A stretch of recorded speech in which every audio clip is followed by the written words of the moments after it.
Longtime Bengals quarterback Boomer Esiason with what he has seen in the play of Dillon Gabriel. Obviously, he reminds me of Tua Tagovailoa.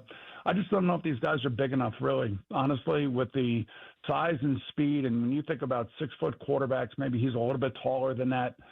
And I know that they've always played, and Kyler Murray has played, and they've gotten used to playing at their height, and they're where they are because they were able to overcome that part of it, and that's how smart and that's how good their arms are. But in this league, if you're not 6'2" to 6'6", playing quarterback is almost impossible. I don't know how they do it, really. And quite frankly, I really worry about guys that are 6'1" or less when it comes to overall success and long-term growth in this league. And that's why, to me, a quarterback's got to be between like 6'2" and 6'5". They got to be able to move around a little bit, but they also have to be able to decipher and look around and make plays. That's what Josh Allen does.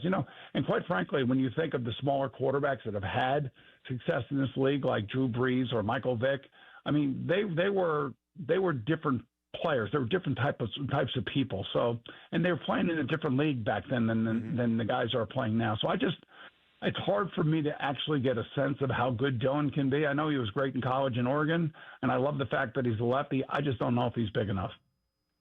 Well, we'll talk in Lance Reisland from the Plain Dealer, cleveland.com. Lance, those are all very, very valid points from a guy who has been a successful NFL quarterback. And I don't think we know the answer on Dillon Gabriel yet, but I'm as concerned about that as he voiced. Well, it's always good to get an opinion from a guy who's been in the league, and obviously a guy who had great success in the league. So I always like to listen to those guys too. For me, I haven't seen too much issue with his height. It's been more of accuracy, maybe because of his height, but it's been more. He's just been inaccurate. And like I said, I thought he did some good things the first couple starts, and then last week he really struggled. I'm looking to see him bounce back if he can. Those concerns are real. Those concerns were going in. He's an outlier. If he's going to make it, he's going to be an outlier. He's going to have to be different than the norm.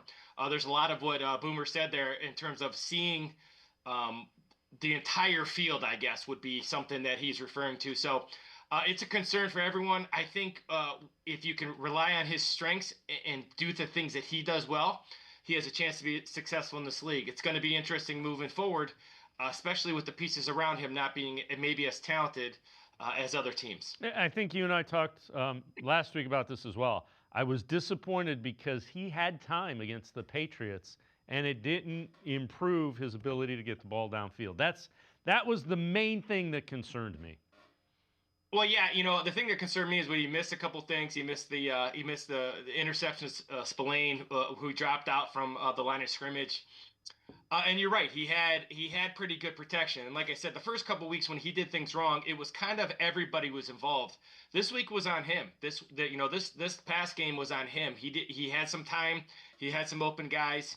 He missed some guys. So he's going to have to show he can respond because, like I said, the first couple starts, it was everybody. This one was on him. He played bad, and he's got to figure it out moving forward because obviously everybody's pushing to get the next guy in. So you have to make sure if when Shador is available or when Shador earns those reps, Dillon's going to have to fight him off, and the only way he does that is by playing well.